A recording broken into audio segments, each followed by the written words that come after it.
I want to say to you that today is going to be a good day, okay? It's going to be a good day. However, it doesn't stop us from analyzing the issues that we're going to be talking about today. Meanwhile, if you want to be part of the conversation this morning, all you need to do before the phone lines get open, go on to YouTube, where it's currently streaming live at the moment. And of course, later afterwards, I'm going to call out the WhatsApp number where you can send your messages. But on YouTube, you can begin to send in your comments if you're somewhere where you cannot participate in the program. Now, the conversation today is something I want to hear from you. I want to hear what your perception concerning the program is going to be like. First off, one of the things on Monday, yes, precisely on Monday, when we talked about the absence of the presidential candidate of the All Progressives Congress not being part of the meeting that took place, the town hall meeting that took place in Abuja. And of course, you know, when we talked about that conversation, we had quite a lot of reactions from you. People actually concording to say that it is the right for most of these presidential candidates to be part of the program, that it is possible for them to always come. Even if they cannot physically come, they can actually send representatives to come in and, you know, be part of the conversation. So, you know, you question, why was he absent? Why did he not send any representative? Why did he not try as much as possible for us to hear from him? And then, of course, they sent a release. They said that they had quite a lot of town hall meetings to attend, especially for the fact that the presidential candidate of the All Progressives Congress will be meeting with the agro-allied group in Mina, that is, yes, in Mina, Niger State. And so it was important for him to be there. He will be there that morning, the following morning. And if you recall, the town hall meeting actually ended towards the early part of the morning. And so I want to, you know, I want us to listen to what the presidential candidate of the All Progressives Congress said at that town hall meeting he had with the agro-allied group there in Mina. I need you to hear, and why I want you to hear is, you know, when we talk about the fact that now that campaigns are on, we always hear generalities of things that will be done. But most of the time, we usually ask questions, how feasible, how is it possible for these plans, these reels that they bring out, how will they implement it? We want to know the reality of that being implemented. How will they activate it? So once you hear what he had to say right there, let's know if it's believable. And then, of course, the phone lines will be open for you to tell us what you think, if you actually believe most of the things that were said.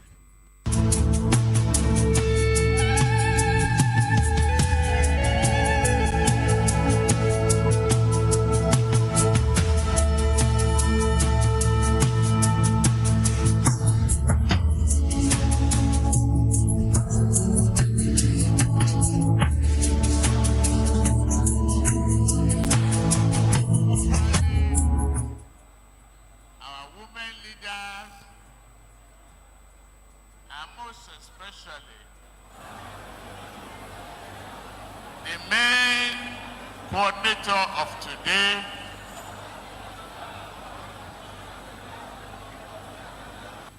our farmer,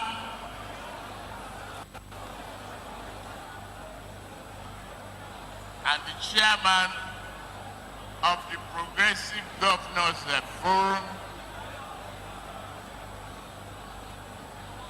Atiku Bagudu. I am coming back to you, Atiku Bagudu, to our humanitarian recipient. About 5,000 of them are outside the home. They cannot make it here inside. I say thank you for responding to us, and we will continue to do better. And the coordinator of the program is equally here. To you, the members of our party, we can only say one thing. Thank you. Thank you within a very short period of time that this hall is filled up of hope and filled up of certain future.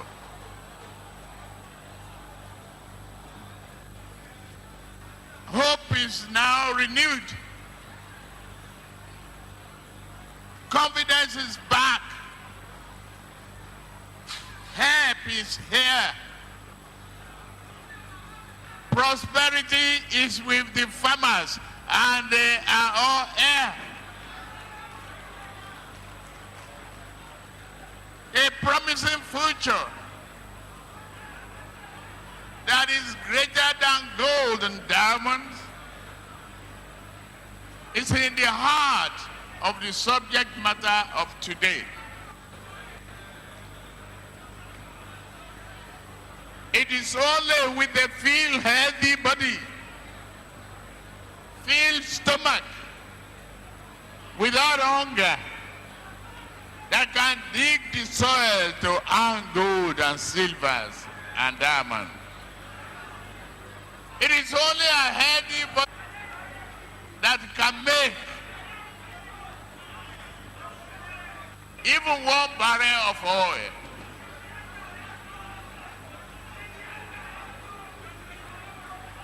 You are the fisherman, you are the corn grower, you are the yam tuber producers, you are the heart of agriculture and heart of the prosperity and sustenance of peace, stability, and joy of our country.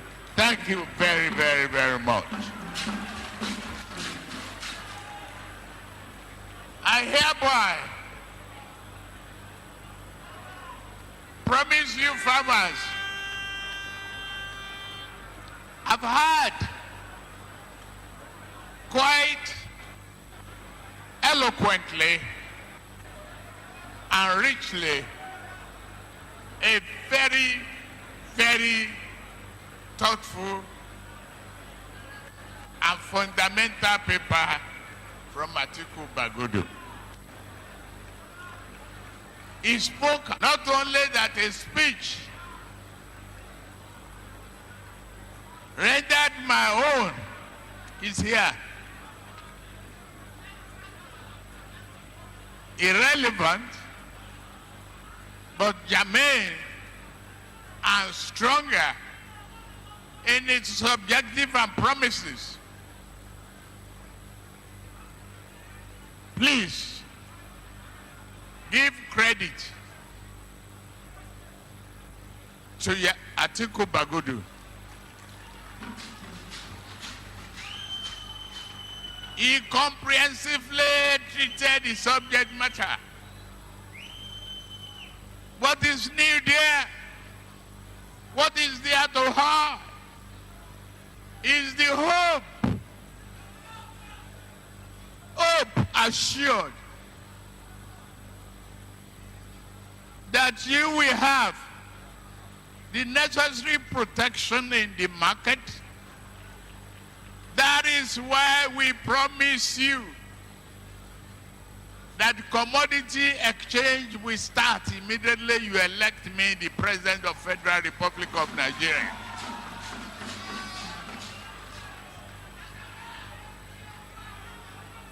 That's why I can stand before you and say yes. Be reassured as farmers that the protection is here. The help has arrived. Cast your vote. Cast your vote for APC. The future is assured.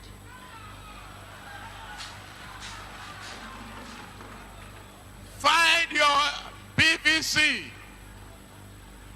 No other doubt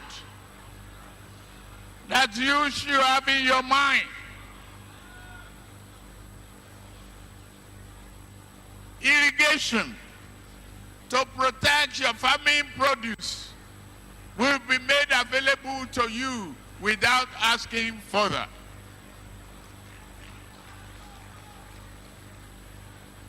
Bank of Agriculture will be scheduled, reviewed, and instructed to apply to you on a priority basis. Nigeria will prosper.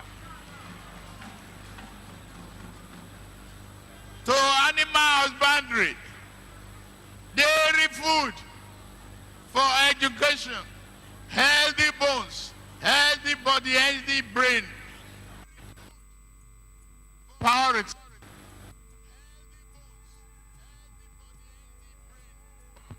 Destroying our export potential. To make bags, luxury shoes, to create value, to give to you the exportable items, help you to produce in a manner that other people, we want to buy your product and not reject your product. We promise you here that nothing you produce will be destroyed. We've experienced the phenomenon of climate change, the phenomenon of flood. I sympathize with all of you who have been victims of the flood ravages throughout the country.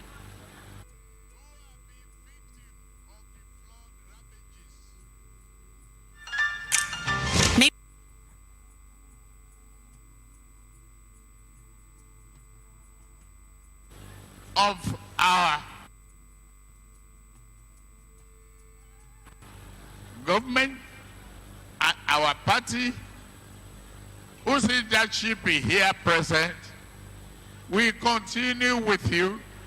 We'll be on your side to implement all our programs and keep our promises to you, the farmers.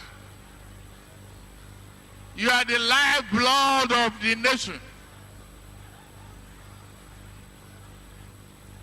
You are our brothers, and we guarantee you that we continue to be our brother's keeper.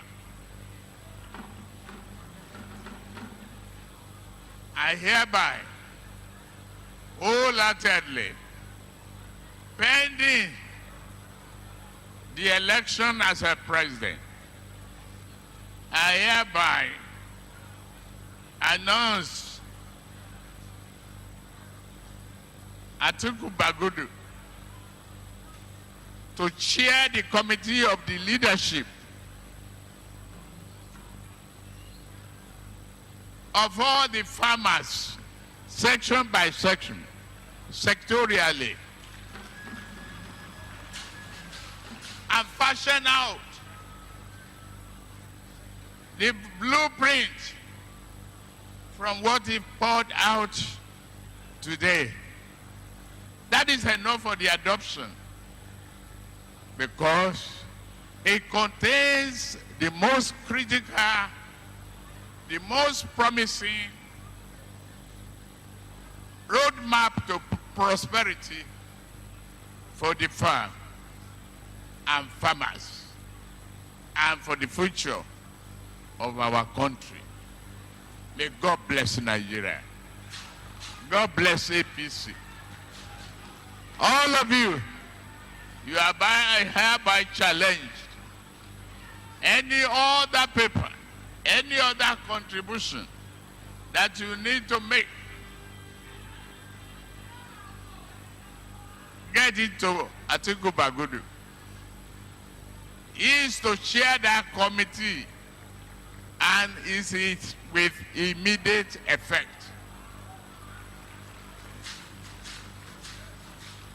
Why my vice president, my DG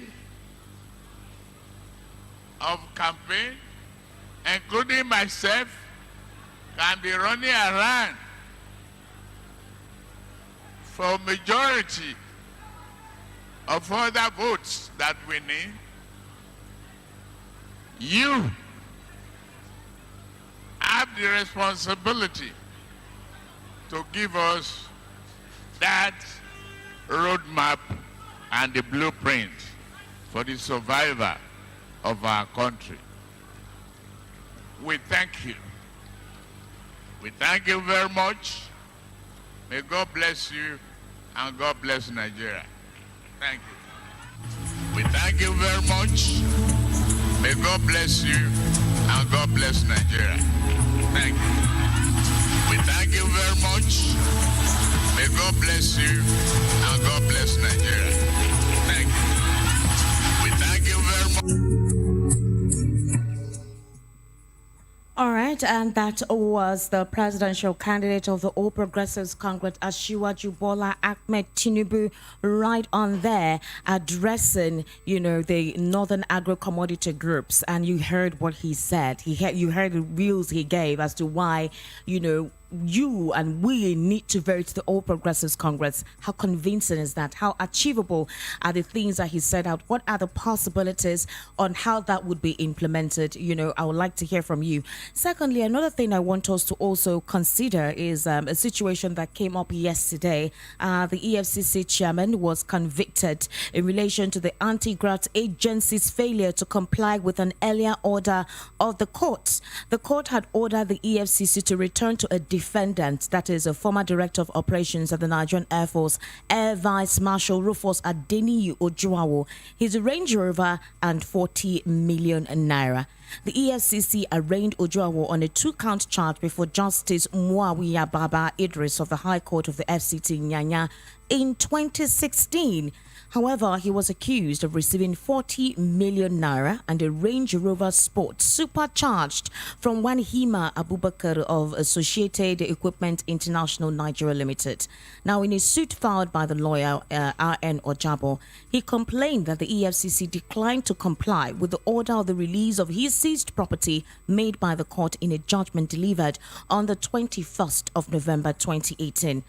So, the presiding judge, that is Justice Chizoba Orji, in a ruling yesterday, held, and I quote, "The chairman of the Economic and Financial Crimes Commission is in contempt of the orders of this honorable court made on November 21st, 2018, directing the Economic and Financial Crimes Commission, Abuja, to return to the applicant his Range Rover and the sum of 40 million naira. Having continued willfully in disobedience to the order of the court, he should be committed to prison at Kuje Correctional Center for his disobedience and continued disobedience of the said order of the court made on November 21, 2018 until he purges himself of the contempt." Now, reacting to that particular situation, the EFCC have decided to appeal the conviction of the chairman. All right, and that was by Wilson Uwujaran, who disclosed to correspondent early on yesterday. You recall, as I just read out to you, that Bawa has been held in contempt of the orders of the court, which was made on November 21. So they have actually rejected the argument. The EFCC is trying to appeal the judgment of its chairman. I don't know how that will go, but the Inspector General of Police have been ordered to make sure that Abdurrashid Bawa is remanded, is apprehended. He must answer to the contempt of court. So I have via the telephone Barrister Fred Nzako. All right, he is going to explain to us what this means, and if the EFCC chair does not respect that, what does it state? What does it tell about the seriousness of our judicial system? Barrister, good morning. Good morning. Good to be with you, and good morning to our dear listeners. Thank you very much, sir. So I need you to just, briefly explain what this means. When you say contempt of court, what does it mean? And by now, has he been arrested? And if he does not obey the court order, if he is not arrested, what does that say of our judicial system? Well, by way of explanation to our dear listeners, contempt of court in two forms. One is contempt, the one we call contempt in the face of the court, ex face courier, contempt in the face of the court, whereby if you are in the courtroom and you misbehave yourself in the courtroom in the presence of the judicial officer, and then one can be one misconducts himself or tries to disobey the court in the presence of the judicial officer, that amounts to contempt in the face of the court. The other part of the contempt, aspect of the contempt, is contempt ex face courier. That is contempt not in the face of the court, usually disobedience of court orders. The issue with Abdul Rashid Bawa, the chairman of EFCC, forms part of that category, contempt, not in the face of the court, but amount to disobedience of the lawful order. Willful disobedience, willful is important, not ignorant disobedience. Willful disobedience of lawful order of court, it amounts to contempt. And the court naturally frowns very seriously at any act of contempt because it undermines the judiciary and undermines the democratic system. So courts usually want to punish anybody who is found, who is called a contemptor, who is found guilty of a contempt of court.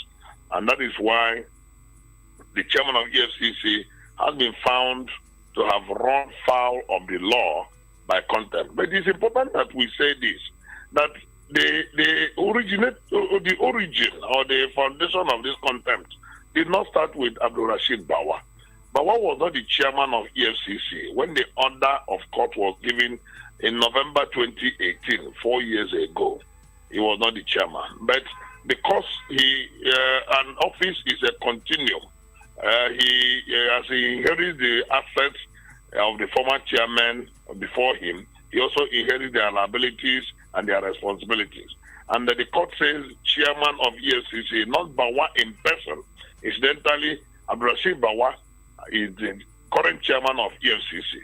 So any order of court that works against the chairman of EFCC will obviously work against Abdul Rashid Bawa. But the natural question a right-thinking Nigerian will ask is he aware or was he aware of this order when he assumed office? Or even if he was not aware, was this order of the court brought to his attention? Naturally, a reasonable man's thought will be that he must have been brought to his attention, because most likely the lawyer to the defendant, who was the beneficiary of that court order, would have written the office of the chairman under Abdul Rashid Bawa, bringing to his attention that order of court, and possibly presenting a certified true copy of that order and asking the chairman to act in that regard. And if eventually all that, assuming all that we are done, which I feel should have been done, then that brings the chairman, his personality and his office to be in contempt of the order of court that was given while he was not in office. And if he had not acted, knowing fully well that that order needed to be obeyed and acted upon, then he deserves to be called out, and he deserves to be to answer some questions, and that is what we are seeing today in the system. Now, going forward, the question will be, why would officers of government, why would those in authorities want to disobey the order, lawful order of court? It is a development that nobody would want to support or tolerate, because the judiciary is the bulwark of the civil society. The judiciary is the foundation of democracy. The judiciary is the heartbeat of a civil organization, the heartbeat of humanity. Because if you keep judiciary aside, we are not more than the animal kingdom. We are not more than the animals in the forest if we keep judiciary aside, because in that case it becomes a case of the power of the might. Whoever that is stronger than the other should swallow and eat him raw. And that is not what civilization is all about. And having come this far in the 21st century Nigeria, we expect that every order of court must be respected. The beautiful thing is that at the lower court, if you feel that the order was against you unjustly in any way, or that you did not receive fair judgment or fair order or fair treatment, you have an opportunity to appeal that judgment. And if EFCC did not appeal the judgment since 2018, did not appeal the order since 2018, the time for appeal has lapsed.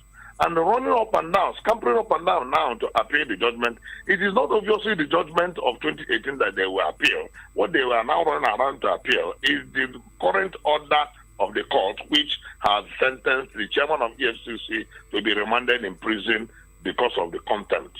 So what it simply tells you is that nobody in the system should be above the law, because the law is the foundation of the country. The law is the foundation of humanity. So no human being, no matter how highly placed, should be above the law. In Nigerian constitution, only the president and his vice, the governor and his deputy, are the ones that cannot be taken to court while in office. They can be taken to court when they leave office. So while in office, they cannot be taken to court, they cannot be prosecuted, they cannot be charged. But any other person, irrespective of position or authority, can be taken to court to answer for his actions. That, of course, includes the EFCC chairman.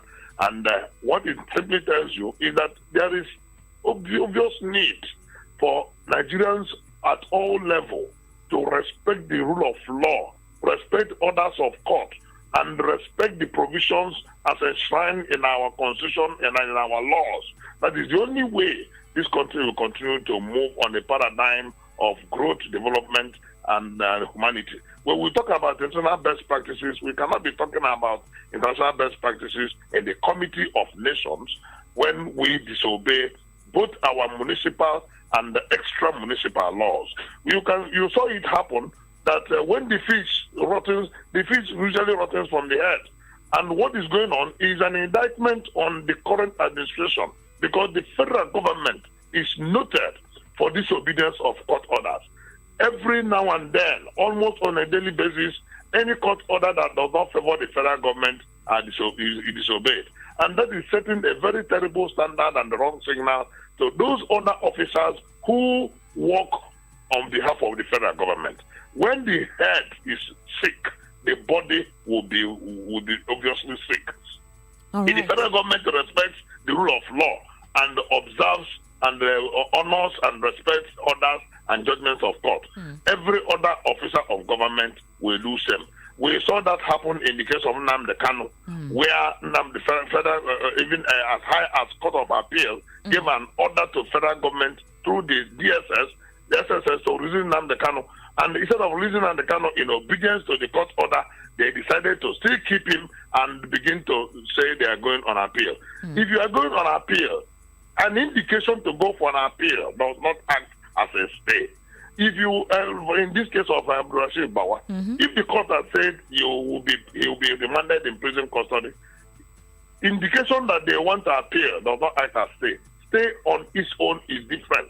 You have to appeal. You have to apply to the court for a stay of execution of such order, and in such application, you must prove to the court the reason why that order should be stayed. So, Barrister, that order should not be implemented. it means that if at all the appeal will go through, like the EFCC said they would for the chairman, he needs to be arrested first based on the court order before any appeal process would go on. Or would he be out of bars while the appeal process is ongoing? As long as there is no stay of execution of that order, he is expected by law to be arrested by the officer to whom the court had given such authority to arrest him. The court gave the no authority to the Inspector General of Police. All right. He's expected to be, if it is the Inspector General of Police that was directed by the court to arrest him and keep him in Kuje prison, the IG is expected to do so. The fact that the EFCC want to appeal that order does not act as a stay. What the EFCC should do is to quickly run to the court and apply for a stay of execution.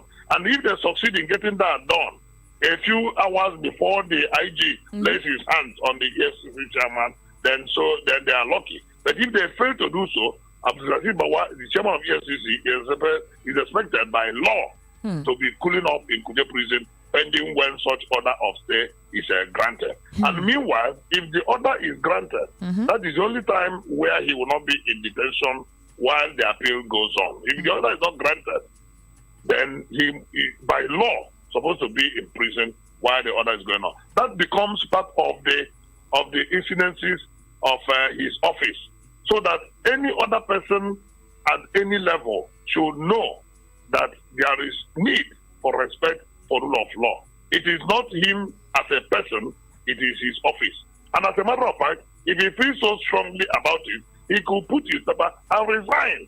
In that case, he as a person will not be found wanting. Whoever that is the chairman of EFCC should be pulled out and they should answer for the question being thrown by the court. Thank you very much, Barrister, for explaining that. Thank you. I really do appreciate that. Thank you so much. All right. Many thanks. Okay. Many thanks.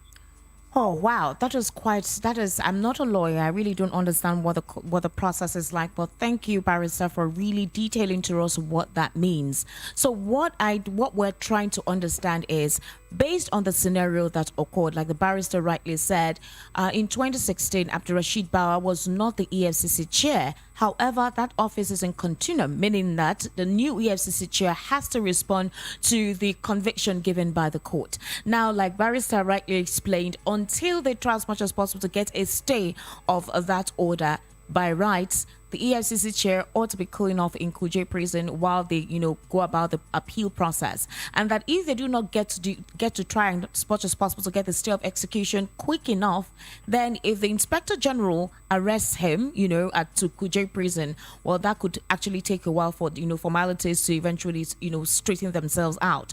So the question right now concerning this case is, Abdurrashid Bawa represents the elite group, one of the strong political elements that we have, in as much as he's the one in charge of the anti-graft agency. But we've had scenarios in the past where a court gives an order to any public official or any member who is in the elite and they do not respect it. There are several times you hear them invite them to the court to answer cases, to answer questions, but they do not honor it and nothing happens. So what does that say concerning our judicial system? Like he rightly said, no one is above the law. That is one. The second one we also read earlier, where I got to play the speech that was given by the presidential candidate of the All Progressives Congress for the Northern Agro-Allied Group, where he was assuring them of what he would do if they elect him, if they get to campaign for him and support him in his presidential bid for 2023. The question I asked then was that how feasible is that? Like we said, Nigerians are beyond, this is what we do. They're beyond all the normal promises they've been given. They were promised a lot of things in 2015. They were promised a lot of things in 2019. And now under the same administration, they're being promised the same thing. How feasible are these promises? And what is the certainty that these are the first port of call that will be the priority once or if they eventually get on in 2023? So these are the issues that we're looking at today on Issues in the News. My name is Esther Wachiku. Right now, I'll call out the phone lines and you can call in and tell us what you think concerning the conversation that we are talking about this morning. 0700 903 903 903 0700 903 903 903. You can also send a WhatsApp message to 0700 903 9039 0700 903 9039. You send a WhatsApp message to that number. And we're currently streaming live on YouTube, so send in your comments. If you're somewhere where you cannot, talk, you can't call possibly because you're in the office and you're paying attention to your work. However, you want to follow up with the conversation, you just send in a comment on YouTube and we'll definitely read out your comment on the program. Hello, good morning. Good morning. Good morning. Please, do the audio of your radio, turn it, put it down, please. I have turned it over. Thank you very much. Your name and location, please. My name is Mazi Jom. Mazi. I'm here in Apple Junction. All right. I'm wonderful. Welcome to the program, sir. Thank you. Two things. One is a question, one is a comment. On the issue of the APC presidential candidate. I understand he was the arrowhead of the campaign in 2014 and 2019. He made some promises and all of them failed. In fact, if anybody is to be called culpable for bringing Nigeria into this state of sorrow, Tinubu did. And ought to be questioned about what he had done. In fact, because of that, an unusual position was created for him, the leader of the party. I don't know whether that is constitutional in their party. So he brought this sorrow to Nigeria and therefore cannot fulfill any promise to do anything for Nigerians. Forget about his health and age and whatever. Based on, are you hearing me? I'm listening to you. Based on what has happened with the APC government today, the 1 naira to $1 is now 1,000 naira to $1. Today, the petroleum product they say 40 naira per liter is now almost 250 per liter. Tell us, insecurity they say they came to fight is now everywhere, and to worsen it, he has picked a Muslim as his vice president to worsen the matter of Nigeria. Number 2, on Abdul-Rashid, EFCC chairman. Now, as a person, the lawyer will help me. Should this man be convicted to prison? Has he become an ex-convict as a person? Not now his office. Assuming he goes to prison. When he comes out, what happens to him? Do we regard him as an ex-convict or not? Help me. Thank you. Thank you, please. Thank you, Mercy. Thank you for calling. Thank you. All right, 0700 903 903 903 0700 903 903 903. That's the number to call. Mercy is interested to know if the Inspector General gets to go on with the court order and Abdul-Rashid Bawa is remanded at Kuje prison. If he comes out, would it be on record that he is now an ex-convict? I think Mazi is particular about that title for him. Hello, good morning. Good morning. Good morning. Welcome to the program. Please, your audio. Can you kindly turn down the audio of your radio, please? It's important. Okay, sorry. I can still hear myself. Okay, I can hear you now. Go ahead, please. Your name and location. Your name and location, please. My name is Ogunju Polishagun. All right. I'm calling from Oshodi. Welcome to the program, sir. Yeah, concerning Ashwaji Bola Ahmed Tinubu. Yes. To me, I think he has done it in Lagos. Okay. Because he has created a lot of jobs. All right. And with that, I think he can do it again. Okay. But for the fact that he's the one that brought Buhari, and Buhari failed, does not mean that Ashwaji Tinubu will fail. Because when you look at Buhari has nothing to offer this country. Look at the little time that he left, that he handed over to Koshibajo. You can see the changes. We need somebody that has this enough taste, somebody who is intellectual, not people that doesn't know have anything of taste. In other words, you're saying Ashwaji is a political strategist. Come again. You're saying he's a political strategist. He knows how to strategize when it comes to politics. Yes, he's a good leader. He has done it in Lagos State. And look at Lagos State. Everything, everything is working perfectly in Lagos State. There's continuity. That is what we need. There's somebody, somebody who can bring out a laid down plan, and the people that are coming will follow it. Okay.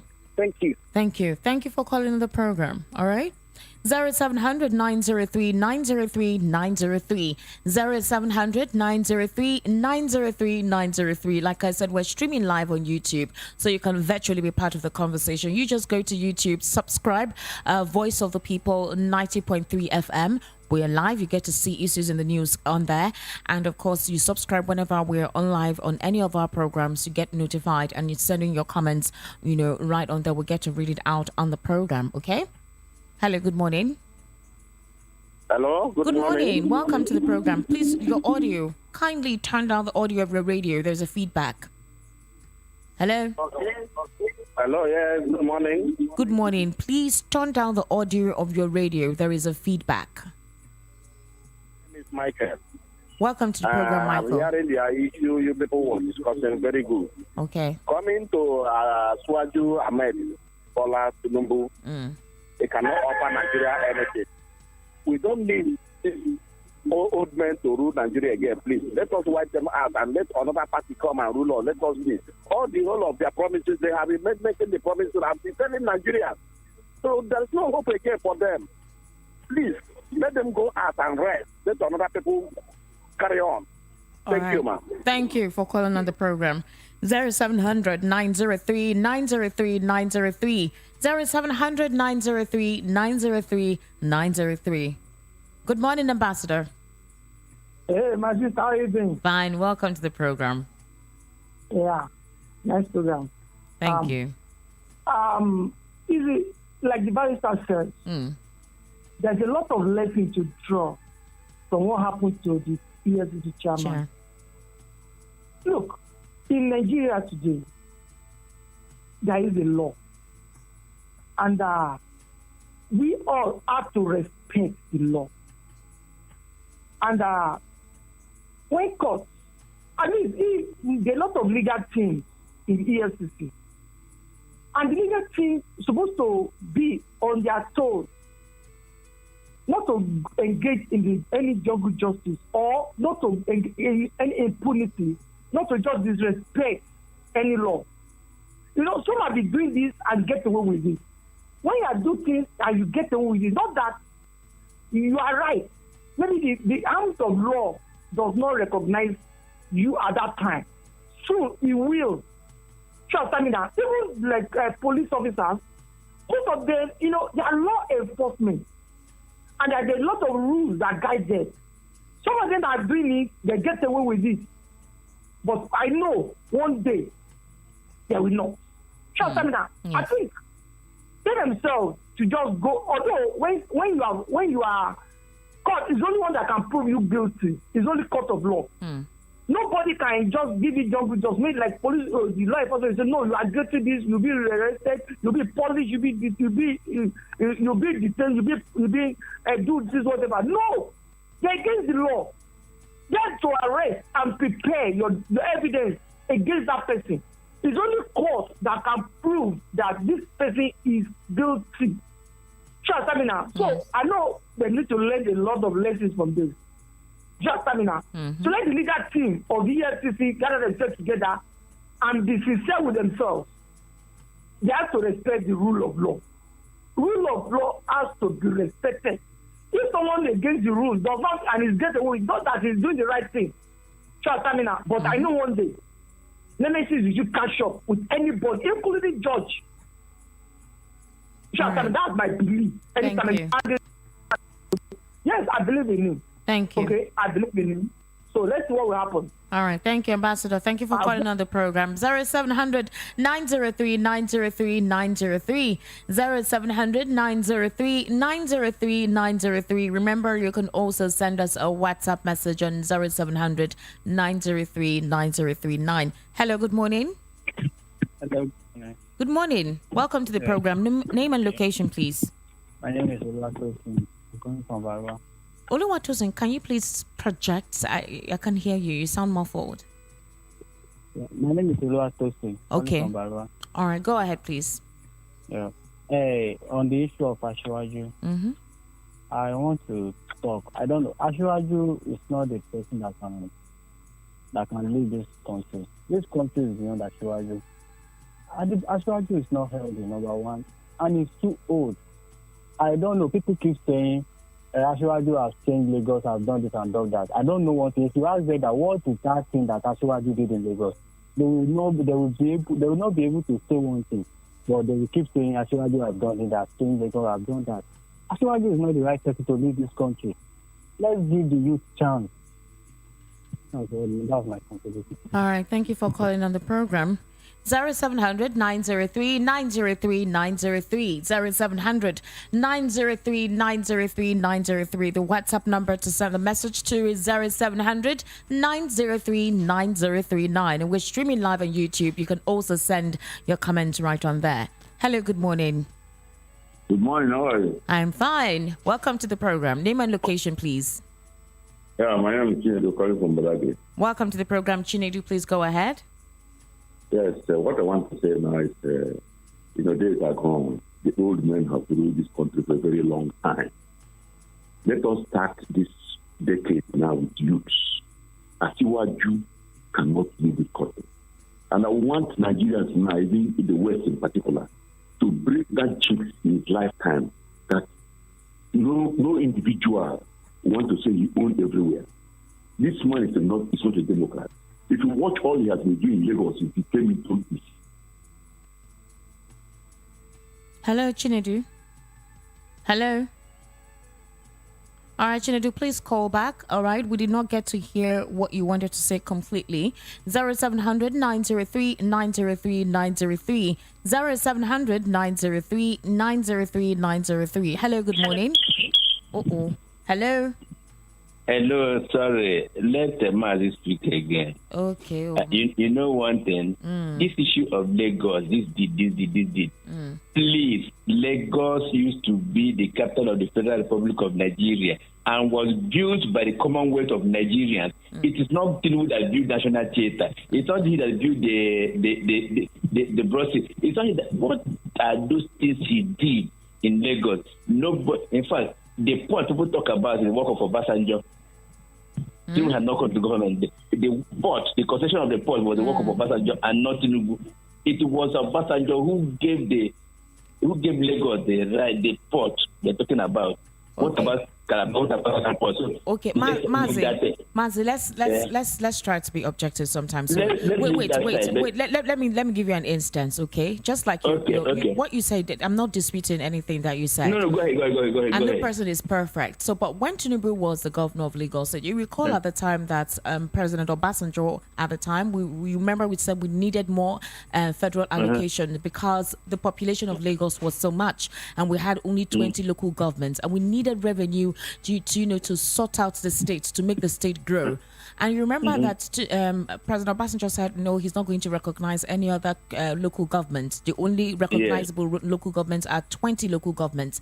Tinubu was able to create local governments and, generate revenue to sort those local governments out. The idea was to ensure that development goes into every nook and cranny of the state, knowing how populated the state was. And I would say that's credible. The state government was on its own generating revenue to take care of those 37 LCDAs that the federal government refused to recognize at the time. And he did that. It went all throughout his administration. Fashola came on board too and continued. I would say that's a good thing. Most state governors may not have been able to go through with that. So that's a plus. And I think that's basically why. Okay, he has a plus. Let's be fair, he has his plus. His plus is not only a plus, it's plusy. I remember Adelo Deku, the way it was. Exactly. He did a lot. But that does not mean that he developed Lagos. That is fallacy. He contributed his part. Before he came to power, many other people were here. Mtuku was here. Kano was here. Bola Famuna was here. Lawa was. So many of them. They came here. So how can it be that he developed Lagos? He didn't develop Lagos at all. He contributed his quota like many others did. Agree. Okay. Then please don't forget I don't know if his lawyer can still talk. Lawyer is off the phone. Okay. Because I want to know what happened to that man after prison. Mazi, you're just concerned about the ex-convict title. Okay, no problem. 0700 903 903 903 0700 903 903 903. That's the number to call on the program. Hello, good morning. Hello. Okay, we lost that connection. 0700 903 903 903 0700 903 903 903. Hello, good morning. Good morning. Good morning. How are you? I'm fine.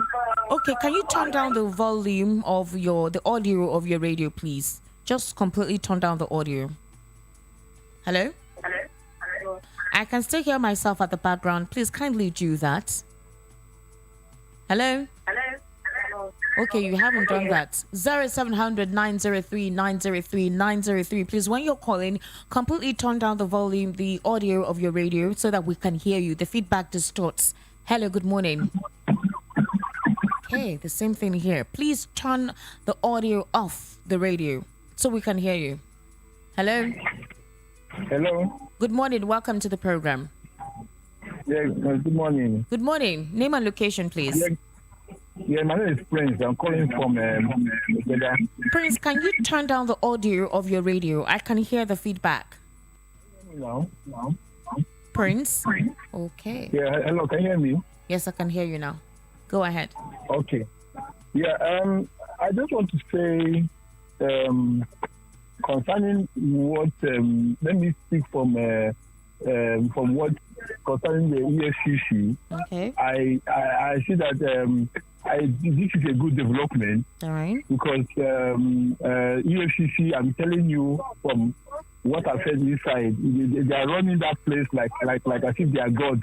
Okay. They don't, once the judgment is not against them, they refuse to honor it. But once the judgment is in their favor, you see them making all kind of media trial. And how can you run the country like that? So I want to say that this matter should be followed. The man should go to jail. That will make sure that any other government agency will put them on their toes. You understand me? Okay. Because in this country is like as if it's only for the poor. And then it's only for the rich. I mean, it's only the rich that always get their way. You understand me? And if you want a new Nigeria, the issue of justice, issue of equity must come to play. All right. Now, also concerning Lagos State, you see, I've stayed in Lagos State for over 25 years. You understand me? From the time of Marwa and all that. You understand me? Forgetting that Lagos State is a federal government, is a former capital. You understand me? So when one person says that he's the one that developed Lagos State, he should be very careful. You understand me? Okay. I voted for Tinubu.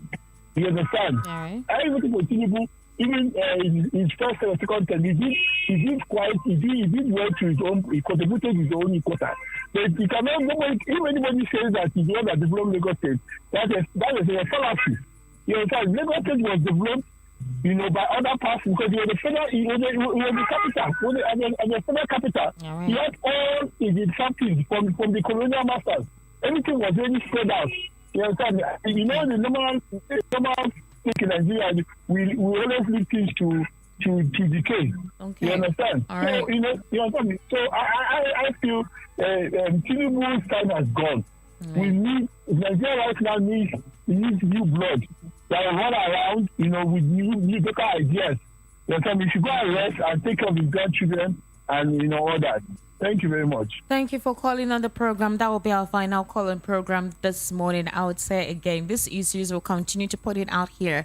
But let's remember that, again, I would advise that you try as much as possible to not only participate on the program, but also participate actively when it is time to vote. That is the only way you'll get your choice. That's the only way your desire can be met. When it's time to vote, please come out and vote for your desired candidate. If you want change, if you want something different from what you currently have right now, it's all in your hands. Nobody is going to do it for you. You have to do it yourself. All right. My name is Esther Wachuku. Follow me on social media at Esther Wans on Instagram, Esther Wachuku on Twitter, Esther Wachuku on Facebook, as well as all VOP platforms at VOP 903 FM all across the platforms. Okay. I'll see you tomorrow, same time. Do have an amazing day.